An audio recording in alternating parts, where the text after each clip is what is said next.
Welcome back, everyone. Um, this first video here is going to be our first installment in our video lecture series on the history of the Civil War that lasted for 4 years, from 1861 to 1865. Namely, what we're exploring is how did we go from the sectional tensions of the 1850s to the boiling point, the explosion that would be the war between the states, the Civil War that would erupt in April of 1861. And what were the chief causes that led us there? Now, before we begin, there's two things I want to put out there. Number one, I'm not going to go over every single minutia and detail in this video. It's simply impossible. There are people that have dedicated their entire careers to doing this. There's no way nor practical reason why to do that. Number two, as tempting as it is, our entire discussion of the Civil War should not be focused primarily on military history. Cambridge actually is more interested in whether students could grasp the social, economic, and political aspects of this war before, over military history. Not to say we will not speak about military history, it's almost impossible. But that should not be our primary focus. So again, not every detail will be discussed. That's why it's important for you to ask questions, write down questions, and by the end of the video, you could ask me these questions and we could fill in the empty spaces as much as possible. How do we go so quickly from Lincoln being elected on November 6, 1860, to the first state, South Carolina, declaring its independence, namely its secession from the Union, on December 20th, 1860. What was it about the election of Lincoln that triggered the South to the point that they came to the belief that there was no other option, there was no other alternative but to leave the United States of America? And by doing that, triggering a chain of events that eventually would culminate in all-out war in this country between the very people that lived in this country. And it's not that there weren't attempts to stop this. Before the end of the year, shortly after Lincoln's election, Senator John C. Crittenden attempted to propose what they called the Crittenden Compromise, a series of proposals that could perhaps put the fire out and get us back to talking again. It involved something like 6 constitutional amendments. Everything from guaranteeing the existence and legality of slavery in the southern states forevermore without the opportunity to amend or change, bringing back the 3630 line from the Missouri Compromise until it reaches the California border, allowing slavery to expand as far west as California, guaranteeing that there would be a stronger enforcement of the Fugitive Slave Act. Southerners were, for the most part, supportive of the compromise. The Northerners in Congress were not. Republicans were not. They felt that it undermined everything they had done to oppose the expansion of slavery, and if anything, might actually encourage Southern expansion on behalf of the Southern states. The Crittenden Compromise never even got to the floor for a vote. The congressional session ended on December 31st. And that's where the compromise died, and it would never be brought up again, because by the next time Congress meets, with half of its representatives and senators not there anymore because they moved back to their respective states in the South, by then it was too late. So let's take a good look at this map, because this map tells us about the states that are going to leave and when they're going to leave. It tells us a lot of other things. I mean, before we even begin, look at the color codes there. Everything in orange are states, counties that were fully in support of secession, at least the majority were. In purple, against secession, if you squint your eyes and you know anything about the topography of the United States, you'll know all those purple counties tend to have something in common. Not all of them, but the majority of them. It's the Appalachian Mountains. It's hill country. Mister, what difference does that make? That's not where you find cotton plantations or tobacco plantations. It's a different part of the country. These are the hills. These are the mountains. These are miners. These are people that live their lives a different way, are not really invested in the slave economy, nor they feel compelled to defend it. Hence, they voted against secession. To them, they didn't really see the benefit, which tells us that those counties that did vote for secession were precisely those counties where you would find cotton growing, where you would find plantations, and where slavery was heavily anchored as an economic engine. Just another finger pointing in a direction that what really prompted secession was this idea of protecting and preserving the institution of slavery, just going by those counties that supported secession. And it starts with South Carolina, December 20th. And before long, it doesn't take long, Mississippi follows the 9th of January. Florida, the 10th. Alabama, the 11th. Georgia, the 19th. Louisiana, the 26th. All in the month of January. By February 1st, Texas becomes the 7th of the Deep South states to secede from the Union. We haven't talked about the Upper South yet because they haven't seceded yet, and they won't secede for several more months. In the beginning, it's just the original 7 from the Deep South. And what do? A month after Lincoln was elected, not a month, a couple of months, in 1861. So Lincoln's elected in November. By about 2 months after Lincoln's election, they sent delegates to Montgomery, Alabama, to a constitutional convention to discuss their separation from the United States. And every single one of those states that I mentioned, they passed an ordinance of secession declaring their separation from the United States. They put it to a referendum. The majority of voters voted yes. Hence, these men felt that their being there was legitimate. They couched their justification in language of the American Revolution. If the colonists had the right to declare their independence from Great Britain, why couldn't the southern states declare their independence from the United States? Chiefly because their way of life and their economy was so different that it was no longer compatible. And as best they went their separate ways. And they met in Montgomery, and they drafted a constitution that was a carbon copy of the American Constitution, except that it protected slavery forever. And they put together a Congress, and at first Montgomery, Alabama was the capital of the Confederacy, and they also elected a provisional president and a vice president. By mid-March, they have all the documents ready for a functioning government. And who is the man that's going to assume the mantle of the presidency of this government that, in the words of Alexander Stephens, is built on the cornerstone that the white man is superior to the black man? This government whose very existence is wedded to the idea that slavery is natural and good and should be protected and preserved. It's going to fall on Senator from Mississippi, former Secretary of War under the Pierce administration, West Point graduate, veteran of the Mexican-American War, Jefferson Davis, who actually had more military aspirations than political ones, but yet here he found himself. He was actually provisional president for a good period of time until he was able to win a general election unopposed in November of 1861 and become the official president of the Confederacy until May 5th, 1865. His rival, Abraham Lincoln. May 4th, 1861, because back then presidents took off in March of 1861. He actually had to sneak into his inauguration because of the number of death threats that he had received.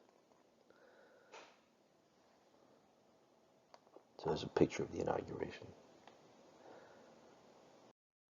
And here we have the 16th President of the United States. First Republican President of the United States, Abraham Lincoln from Illinois. He didn't really have much to go on. Nobody really knew too much about him. Politically, we didn't know. He had 2 years in the House of Representatives when Polk was president. Ever since the Kansas-Nebraska Act, he was in the Illinois State House.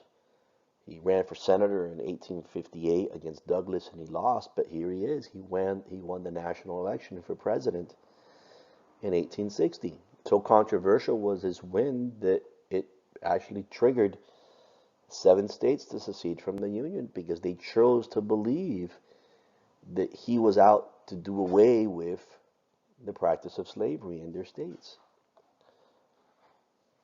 And he would be tested. When we talk about presidents and the great presidents, and when they have moments of great existential crisis thrust upon their laps, I mean, that's what really tests whether, their leadership or absence thereof. Lincoln was going to go down in history one of two ways: the man that saved the Union, or the man that let it fall through his fingers. So here we are, two sides of the country, hostile towards one another. President, one side is went off and created a government, and with the audacity to tell the federal government to vacate military installations. They believe they have every right to do this. The government in Washington, the federal government, President Lincoln, does not think they have a right to do this, does not recognize the legitimacy or the constitutionality of secession or this rebel government, does not remove stars from the flag, does not stop building the Capitol dome despite half of the people that work in that building not being there, and chooses to refer to the Southern government as nothing more than a domestic insurrection. In fact, he prosecutes this war not in the way that a commander-in-chief traditionally would with a declaration of war, but under the powers given to him under the Constitution to basically quell a domestic insurrection, which is what he considers the Confederacy from the beginning of the war towards the end. So now it's a question of who throws the first punch. And I kind of gave you a bit of a background, right? One of the most audacious demands of the Confederacy, which Buchanan actually complied with, was an order to vacate all federal forts and naval installations throughout the South. Their argument was, this is no longer the United States and you have to leave. These troops have no permission to be here. One of Lincoln's early military advisors, General Winfield Scott, Mexican-American war veteran and hero, he was actually of opinion this was a good idea. It might simmer down the tensions between the North and the South, and who knows, maybe we could get to talking again and avoid this war. There's 2 forts that have yet to vacate, and they are surrounded by enemy artillery. Fort Pickens in Pensacola, Florida, and Fort Sumter in South Carolina. The events that are going to take place on April 12, 1861 are going to have grave consequences for the next 4 years. Surrounding Fort Sumter, you have a number of Confederate batteries that are within firing range. Why are the Confederates so desperate at getting Union troops out of Fort Sumter? Well, it's simple. The Confederacy doesn't have that many ports at its disposal. It's going to need these ports to trade with the outside world, and if there's war, to obtain war materials. Remember, the South is an export economy. The South hasn't really manufactured much of anything, and they realize they're going to be at an incredible loss for manufactured goods, particularly war materials, if a war is to happen. And unless they cannot dislodge those federal troops from Fort Sumter, they will not be able to use Charleston Harbor, which was one of the few ports that the Confederacy has, use of. So they surround it and they say, you have a deadline, you get out of there, or we're going to fire on the fort. Now, this is only 5 weeks. Lincoln's only been president for 5 weeks, and he has this hot potato on his desk that really started with Buchanan. And he has a couple of choices: give in to their demands and look weak like his predecessor, and they'll only ask for more and more and more. Send in a battleship and take care of those artillery batteries. Then you look like a bully. Then you look like a tyrant. You look exactly what they have painted you out to be. Or you do something else, and that's exactly what Lincoln did. Lincoln did not contact Davis. He didn't recognize Davis's legitimacy. He contacted the governor of South Carolina, and he said, I'm sending food for hungry men. I'm just sending food for hungry men, because the truth of it, they only had about a week or 2 provisions left before they would start going hungry. Whatever you choose to do after that, is up to you. By doing that, now Lincoln passes the hot potato to the Confederate commanders on the ground. And before we go into that, just a quick little sidebar here about how often these men, these commanders on the field, actually knew each other. The man commanding the Confederate batteries around Fort Sumter is Brigadier General Pierre Beauregard.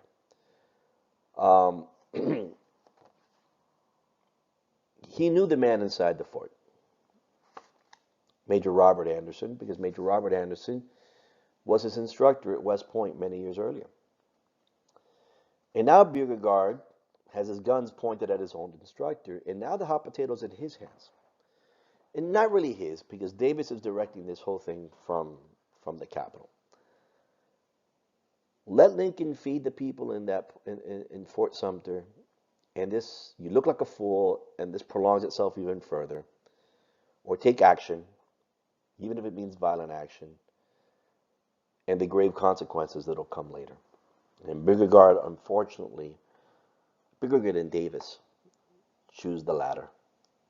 They choose to open fire on Fort Sumter.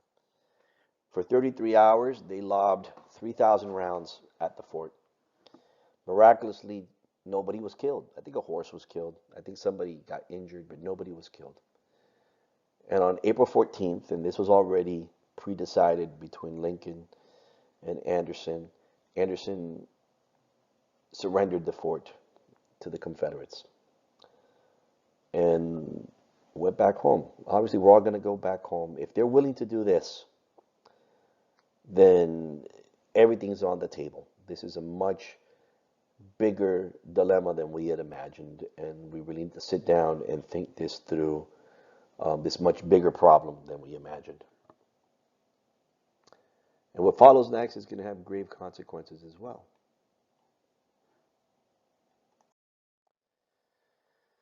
Immediately, President Lincoln issues an executive order. He calls for an enlistment of 75,000 volunteers for up to 3 months as a military solution to put an end to this rebellion. The South is outraged. How could he do that? How could an American president call for 75,000 volunteers with the intent of waging war on fellow Americans? And yet they forget 9 months earlier, Jefferson Davis called for 100,000 volunteers to form the Confederate Army in the defense of the Confederacy. So Lincoln was not the first one to do this, but they took it this way. Virginia is the first state that reacts. She passes an ordinance of secession. They put it to a referendum. Most of Virginia, except the mountainous west, supports the referendum. And on April 17th, 1861, Virginia becomes the next state to secede from the Union. She is followed quickly by Arkansas, on the 6th of May, North Carolina on the 20th of May, and Tennessee on the 8th of June, forming the final 11 states that would form the Confederate States of America. In fact, another interesting note, the original man that Lincoln had planned to lead the Union Army, these 75,000 volunteers, which itself was like 5 times the size of the Army at the time, was Colonel Robert E. Lee from Virginia. And Robert E. Lee apparently was just as outraged as the Virginia legislature and the Virginia electorate that he declined the offer and decided to move down to Richmond as well, the new capital of the Confederacy. So needless to say, this did not make the situation better.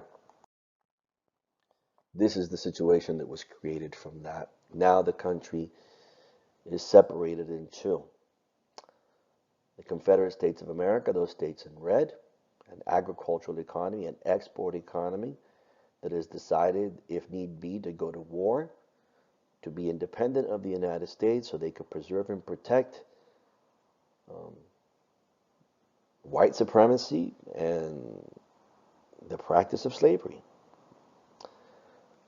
The United States to the north did not recognize this secession. Um, and we'll let them know that. I mean, here's the thing, and we could talk about overall objectives. The South would rather not have a war. The South wants the North to simply recognize Southern independence and be done with it. If it comes to war, all the South really has to do is to defend their territory. The Lincoln administration does not recognize the legality or the constitutionality of their secession, considers it an illegal domestic insurrection. It will bring the South back into the Union, kicking and screaming if need be. Now, there's four states that I want you to keep an eye on: Missouri, Kentucky, Maryland, and Delaware. And you may discover that these states had slaves and practiced slavery throughout most of the Civil War.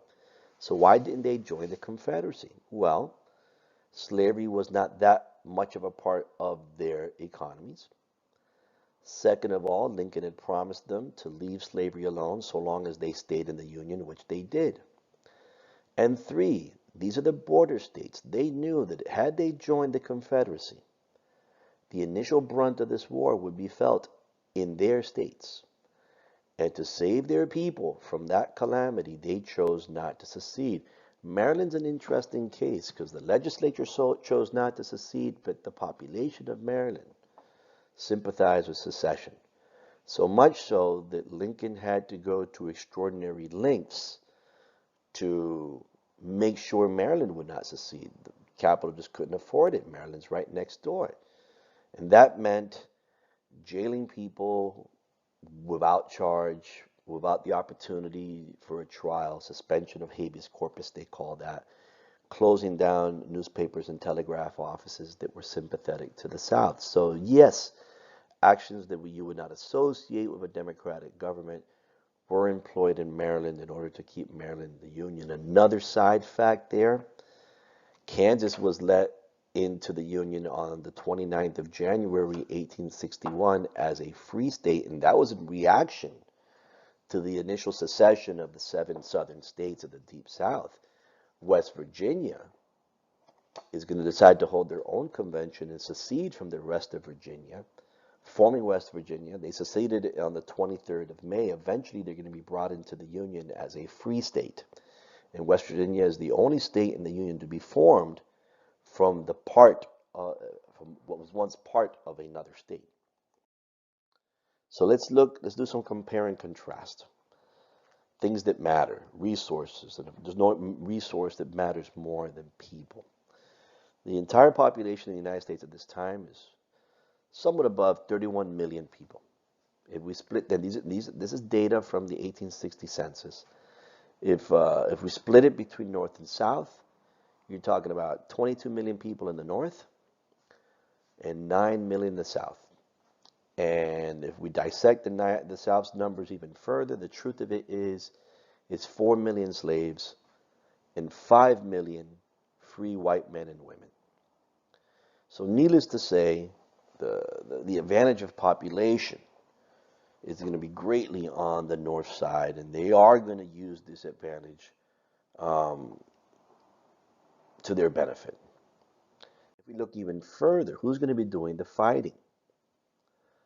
White males between the age of 18 and 45. Are there exceptions? Sure. Later on in the war, something like 100,000 African Americans fight for the Union side.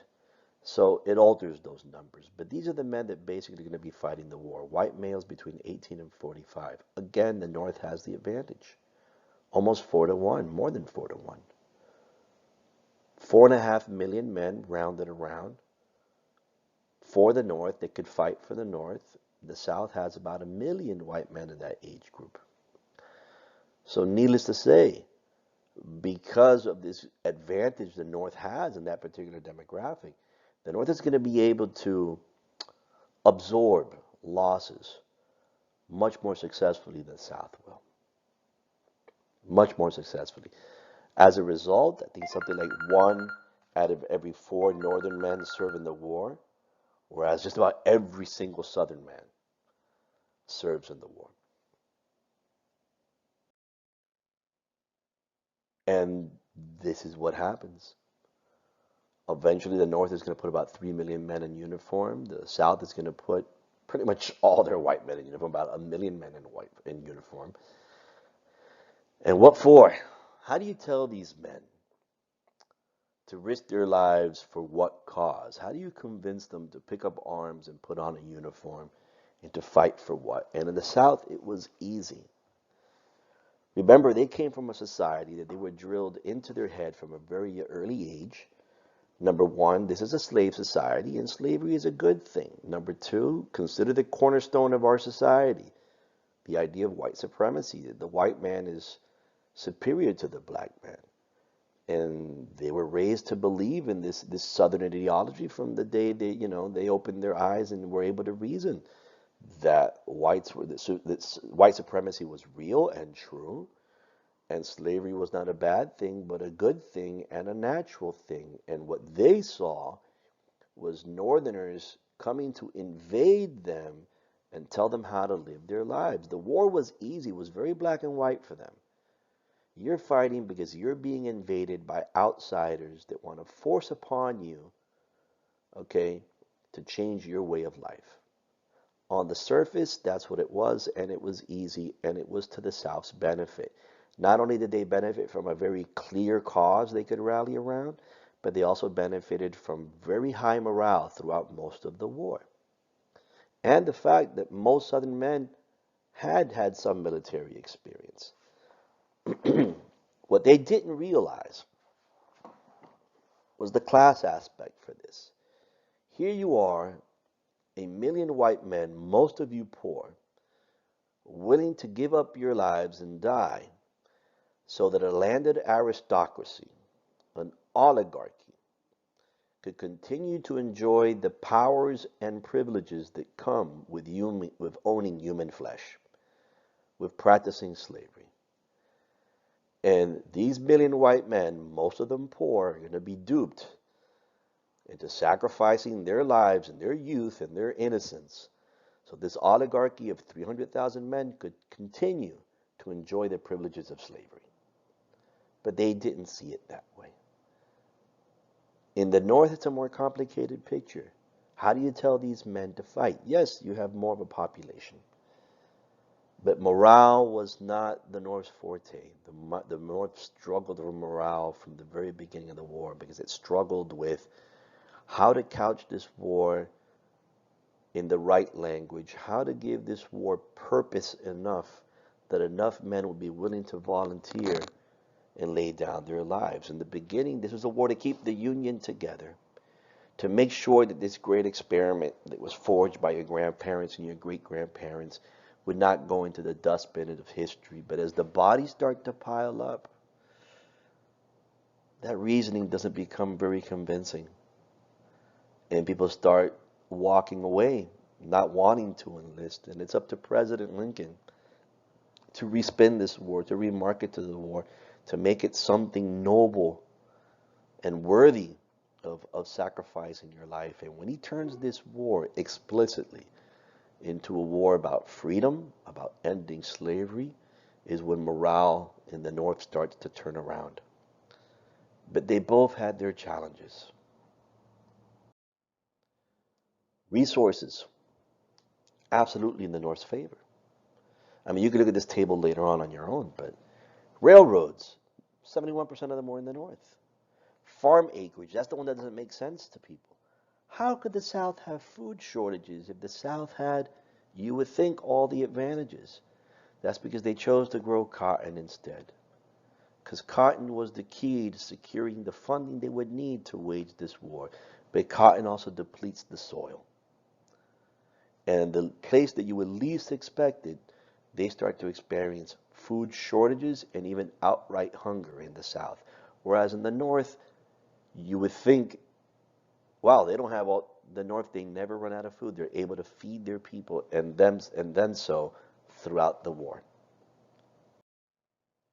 And let's talk about how both sides financed the war, because they were very different approaches.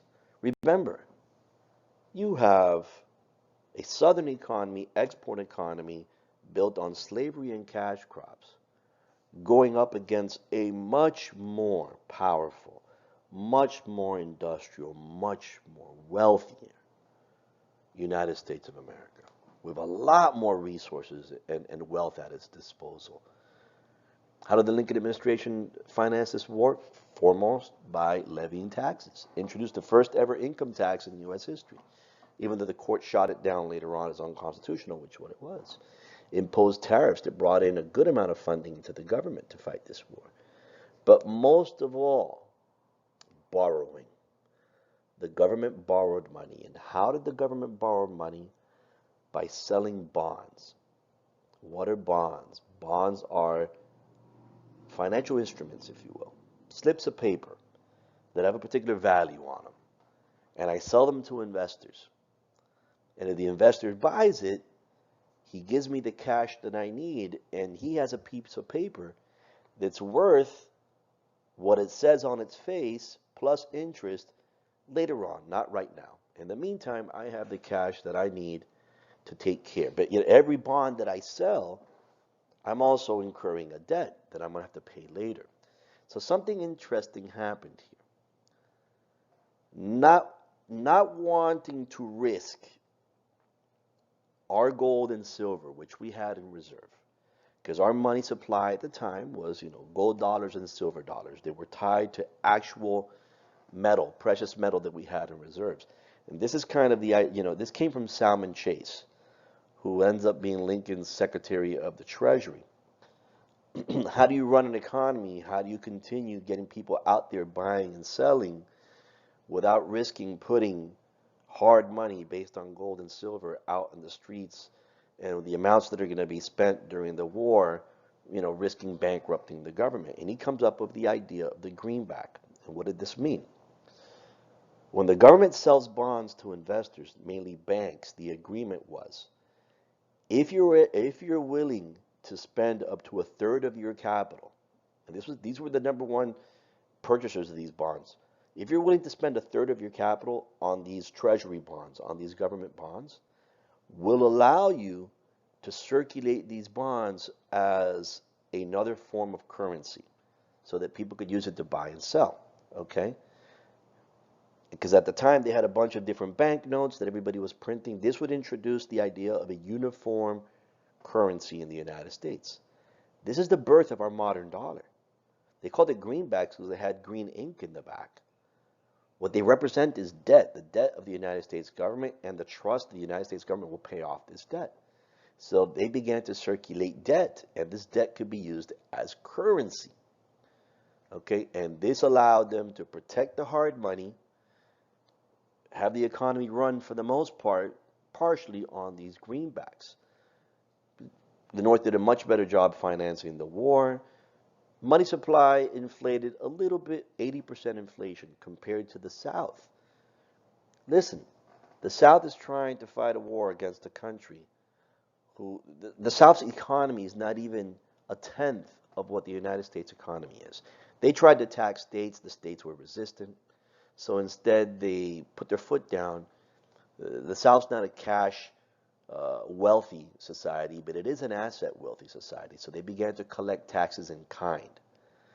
And instead of money, instead of worthless Confederate money, they began to tax as far as a percentage of production. Therefore, the government came into possession of large amounts of cotton, because it would tax producers in cotton and in tobacco instead of cash. And this is important, because as the government obtained large quantities of tobacco and cotton and other cash crops, it was able to use this to obtain money. Not from domestic investors, which very few of them bought, Confederate bonds, but going overseas to Europe and floating what they called cotton bonds, as you can see up there. And it's simple. Just look at the picture up there. Hey, if you give me 100 pounds sterling or, 2,500 pounds francs, this is good for 4,000 pounds of cotton when the war is over, because that's the only thing we have that's worth something. And this is how they were able to obtain actual cash to be able to buy supplies and war materials to keep the war going. And then eventually, towards the end, the Confederate government just became outright authoritarian and began to seize food, impress slaves against the objections of their owners, and put them to work on behalf of the Confederate Army, also took control, basically nationalized the rail and shipping in the South, because that was the only way that this cash-strapped government could continue to fight a war that became more and more expensive over time. Inflation in the South reached 9,000% because of the amount of worthless currency that was injected into the economy. So let's talk war strategy. After Fort Sumter, all the smart military guys, they go back to the White House, Lincoln's war room. Winfield Scott, veteran of the Mexican-American War, he's the one that cooks up the North's grand strategy called the Anaconda Plan. It's called that because if you know how Anaconda kills, you get the idea. Firstly, we're going to take the Union Army and we're going to split it in two. Half of it we're going to send out into the West because, you know, the Appalachians are kind of an obstruction, into Tennessee. Their primary objective is to capture important waterways and deny their use to the Confederacy. Starting at the Kentucky-Tennessee border, taking all of the Tennessee River, splitting Tennessee in half, and then marching west and to continue to do the same, but now with the Mississippi River. And as they secure the Mississippi River, march south, securing more and more links to the Mississippi River, assisted by the Navy that's going to do the same in New Orleans, but work their way up. The objective is to capture all of the Mississippi River. This not only denies the Mississippi River to the Confederacy, but it also splits Arkansas, Louisiana, and Texas from the rest of the Confederacy. So that is prong number one of the Anaconda Plan. Next comes the naval campaign. And a lot of people don't associate the Navy with the Civil War, but the Navy played a huge role. First and foremost, to establish a blockade around the southern coast. Nothing gets in, nothing gets out. We want to keep the South from trading with the outside world. We want to economically choke the life out of the Southern government. The South is going to have a response to this. We're going to get to that later.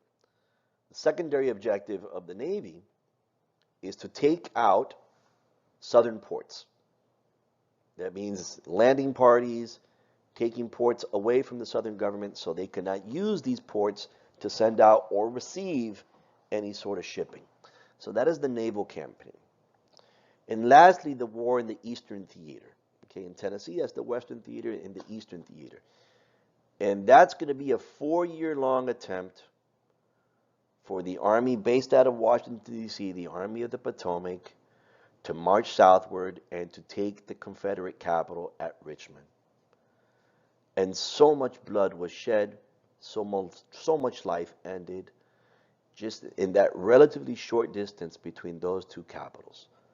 And that was possibly the most difficult prong of this overall strategy. But Scott's idea was wrap yourselves around the enemy and choke the life out of them until there's no life left and this war comes to an end. Also known as Scott's Great Snake. And there's a picture of the various ports that the Navy had as objectives, their capture. The South had a strategy too, a grand strategy too. It was called the Confederate Offensive Defense. It was easy. The Confederacy was fighting defense. The North is fighting offense and putting themselves at the disadvantage of fighting in somebody else's terrain. All the Confederacy has to do, number one, defend their borders and their coast. They have to pour all their efforts into defending their borders and their coast, and they have the advantage of knowing those borders and knowing that coast, and soldiers with very high morale and a very clear cause to defend. If they do a good enough job, secondary objective, to exhaust the will to fight from the North. If the Confederates put up a good enough fight long enough, defend those borders long enough, hopefully they could exhaust the North into eventually giving up and recognizing Southern independence. And lastly, what the South was really hoping for was foreign intervention. because they understood Great Britain was heavily dependent on American cotton. In fact, thanks to that blockade, it had caused a cotton shortage in most of Western Europe. Great Britain, particularly the Manchester area, it caused a short recession. The hope of the South was that Great Britain would intervene on behalf of the Confederacy, if anything because of economics. And that's why you have the picture of Queen Victoria there. But why do you have a picture of Napoleon III? Because Napoleon III had implied to the British that if the British come in on the side of the Confederacy with arms and money, they would do the same. But only after Great Britain did it. To position himself, Napoleon launches an invasion and occupation of Mexico in 1861. And so that's pretty much the Confederate grand strategy there. Next time we talk about the war and the battles and as they unfolded and changed this country forever.